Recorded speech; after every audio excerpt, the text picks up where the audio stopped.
Iran बार बार इस बात को दोहरा रहा है कि वो अमेरिका के सामने घुटने टेकने वाला नहीं है और एक बार फिर बड़ा बयान निकलकर सामने आया है। एक बार फिर से ईरान के फॉरेन मिनिस्टर इराकची ने यह बयान दिया है। उन्होंने कहा है कि अगर अमेरिका ने कोई नापाक हरकत की तो मशरिक़ वस्ता में जितने भी एयरबेस अमेरिका के हैं वो महफूज नहीं है, वो ईरान के टारगेट पर हैं, वो ईरान के जुल्फ़िकार और इसी तरह से दूसरे जो मिसाइल हैं उसके निशाने पर एक तरह से हैं। आपको याद होगा कि इससे पहले भी इस तरह का बयान ईरान के supreme leader Ayatollah Ali Khamenei की तरफ से भी आया है और इससे पहले इस तरह का बयान ईरान के फॉरेन मिनिस्टर इराकची की तरफ से भी आया है। लेकिन अब एक बार फिर से जब न्यूयॉर्क में अमेरिका में डोनाल्ड ट्रंप और बिन्यामिन नेतन्याहू की बातचीत हो रही है, खदशा यह बढ़ गया है कि अमेरिका और इजराइल कोई बड़ा फैसला कर सकते हैं ईरान पर लेकर। इस कशीदगी के बीच में कोई बड़ा फैसला डोनाल्ड ट्रंप और नेतन्याहू कर सकते हैं। ऐसे में अब ईरान ने एक बार फिर से साफ कर दिया है कि अगर कोई नापाक हरकत ईरान को लेकर की जाती है, ईरान के हुदूद में अगर कोई हमला अमेरिका या इजराइल की तरफ से किया जाता है तो पूरे मशरिक़ वस्ता में एक तरह से आग लगा दी जाएगी और अबनाए हुर्मुज को एक तरह से कब्रिस्तान अमेरिका के फौजियों के लिए बना दिया जाएगा। इजराइल के अंदर एक तरह से ईरान के जो मिसाइल हैं वो टारगेट किए हुए हैं और अगर कोई नापाक हरकत होती है तो इजराइल को भी नेस्तो नाबूद कर दिया जाएगा। दरअसल जो बयान ईरान की तरफ से इस तरह के आ रहे हैं उसके पीछे कई वजह हैं, क्योंकि ईरान अब पहले के मुकाबले में काफी मजबूत हो चुका है। ईरान दरअसल अब चाहे एटमी हथियार की बात कर लें, हालांकि ईरान ये बार बार कहता है कि वो एटमी हथियार उसके पास नहीं है और अगर वो एटमी हथियार बनाने के बारे में सोचता है, यूरेनियम की अफजूदगी करता है तो वो उसके अपने सेल्फ डिफेंस के लिए है, अपनी हिफाजत के लिए है, वो किसी जंग में इसका इस्तेमाल नहीं करेगा। लेकिन दूसरी तरफ ईरान लेटेस्ट हथियार से काफी मजबूत हो गया है, चाहे मिसाइल्स की बात की जाए, जुल्फ़िकार मोबाइल या शहबाज मिसाइल की बात की जाए, कद्र मिसाइल की बात की जाए। ये दरअसल वो मिसाइल हैं जिनकी रेंज 1500 से 2000 किलोमीटर तक है और 2000 किलोमीटर इसी वजह से अमेरिका ने 2000-2500 किलोमीटर से ज्यादा दूरी पर अपने अब्राहम लिंकन जो बहरी बेड़ा है उसे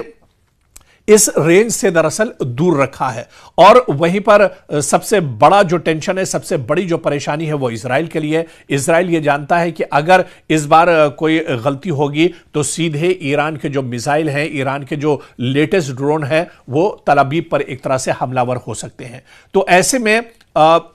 ईरान कहीं ना कहीं पूरी मजबूती के साथ, ईरान पूरी मश्क के साथ, ईरान पूरी तैयारी के साथ इस जंग में खड़ा है। हालांकि अमेरिका हिम्मत नहीं जुटा पा रहा है कि इस जंग को लेकर शुरुआत कहां से की जाए। डोनाल्ड ट्रंप की तरफ से बड़े बड़े बयान जरूर आते रहे, डोनाल्ड ट्रंप लगातार बयानबाजी करते रहे ईरान पर हमला करने को लेकर, लेकिन वो हिम्मत आखिर इसी वजह से नहीं जुटा पा रहे हैं क्योंकि डोनाल्ड ट्रंप को पता है कि अब मशरिक़ वस्ता में जो सियासी सूरत हाल है वो बहुत हद तक बदल गई है। चाहे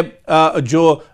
स्टेक होल्डर्स अलग अलग मशरिक़ वस्ता में है, हूसी मुजाहिदीन की बात कर ली जाए, हमास की बात कर ली जाए, लबनान की बात कर ली जाए, ईरान की बात कर ली जाए, दरअसल ये अलग अलग छोटे छोटे स्टेक होल्डर्स हैं, लेकिन ये सब मिलकर एक मजबूत ताकत बन जाते हैं और कहीं ना कहीं ये इजराइल और अमेरिका के लिए दर्द-ए-सर हैं। इसी वजह से इराक के फॉरेन मिनिस्टर ने एक बार फिर कहा है कि अगर कोई नापाक हरकत इजराइल और अमेरिका की तरफ से मशरिक़ वस्ता में की जाती है तो ईरान उसका भरपूर जवाब देगा और मशरिक़ वस्ता में जो एयरबेस अमेरिका के हैं वो ईरान के टारगेट पर हैं, यानी अमेरिका पर ईरान पर अगर हमला होता है तो अमेरिका के जितने एयरबेस मशरिक़ वस्ता में हैं वो तबाह बर्बाद कर दिए जाएंगे, वो खत्म कर दिए जाएंगे। लेकिन अब सबकी निगाहें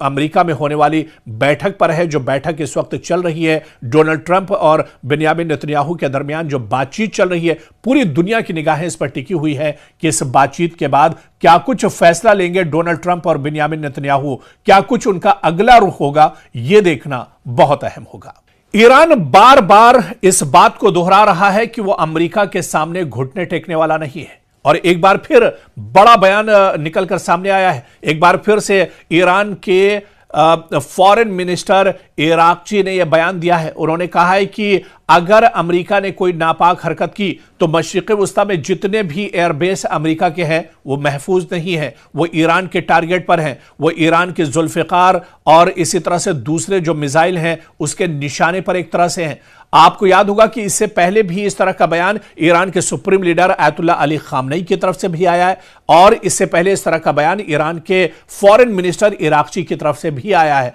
लेकिन अब एक बार फिर से जब न्यूयॉर्क में अमेरिका में डोनाल्ड ट्रंप और बिन्यामिन नेतन्याहू की बातचीत हो रही है, खदशा यह बढ़ गया है कि अमेरिका और इजराइल कोई बड़ा फैसला कर सकते हैं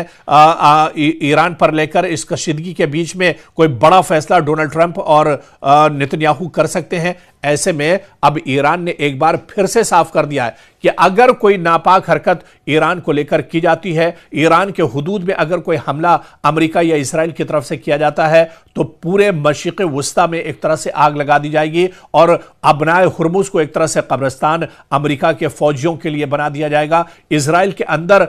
एक तरह से ईरान के जो मिसाइल हैं वो टारगेट किए हुए हैं, और अगर कोई नापाक हरकत होती है तो इजराइल को भी नेस्तो नाबूद कर दिया जाएगा। दरअसल जो बयान ईरान की तरफ से इस तरह के आ रहे हैं उसके पीछे कई वजह हैं, क्योंकि ईरान अब पहले के मुकाबले में काफी मजबूत हो चुका है। ईरान दरअसल अब चाहे एटमी हथियार की बात कर ले, हालांकि ईरान ये बार बार कहता है कि वो एटमी हथियार उसके पास नहीं है, और अगर वो एटमी हथियार बनाने के बारे में सोचता है, यूरेनियम की अफजूदगी करता है, तो वो उसके अपने सेल्फ डिफेंस के लिए है, अपनी हिफाजत के लिए है, वो किसी जंग में इसका इस्तेमाल नहीं करेगा। लेकिन दूसरी तरफ ईरान लेटेस्ट हथियार से काफी मजबूत हो गया है, चाहे मिसाइल्स की बात की जाए, जुल्फिकार मोबाइल या शहबाज मिसाइल की बात की जाए, कद्र मिसाइल की बात की जाए। ये दरअसल वो मिसाइल हैं जिनकी रेंज 1500 से 2000 किलोमीटर तक है, और 2000 किलोमीटर इसी वजह से अमेरिका ने 2000-2500 किलोमीटर से ज्यादा दूरी पर अपने अब्राहम लिंकन जो बहरी बेड़ा है उसे इस रेंज से दरअसल दूर रखा है। और वहीं पर सबसे बड़ा जो टेंशन है, सबसे बड़ी जो परेशानी है वो इजराइल के लिए। इजराइल ये जानता है कि अगर इस बार कोई गलती होगी तो सीधे ईरान के जो मिसाइल हैं, ईरान के जो लेटेस्ट ड्रोन हैं, वो तल अवीव पर एक तरह से हमलावर हो सकते हैं। तो ऐसे में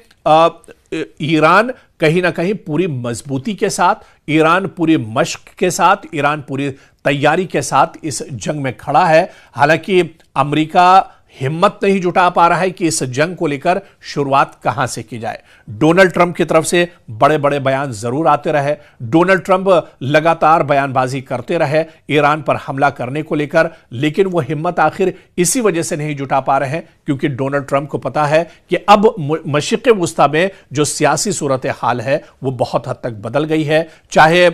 जो स्टेक होल्डर्स अलग अलग मशरिक़ वस्ता में है, हूसी मुजाहिदीन की बात कर ली जाए, हमास की बात कर ली जाए, लबनान की बात कर ली जाए, ईरान की बात कर ली जाए, दरअसल ये अलग अलग छोटे छोटे स्टेक होल्डर्स हैं, लेकिन ये सब मिलकर एक मजबूत ताकत बन जाते हैं और कहीं ना कहीं ये इजराइल और अमेरिका के लिए दर्द-ए-सर हैं। इसी वजह से इराक के फॉरेन मिनिस्टर ने एक बार फिर कहा है कि अगर कोई नापाक हरकत इजराइल और अमेरिका की तरफ से मशरिक़ वस्ता में की जाती है तो ईरान उसका भरपूर जवाब देगा, और मशरिक़ वस्ता में जो एयरबेस अमेरिका के हैं वो ईरान के टारगेट पर हैं, यानी अमेरिका पर ईरान पर अगर हमला होता है तो अमेरिका के जितने एयरबेस मशरिक़ वस्ता में हैं वो तबाह बर्बाद कर दिए जाएंगे, वो खत्म कर दिए जाएंगे। लेकिन अब सबकी निगाहें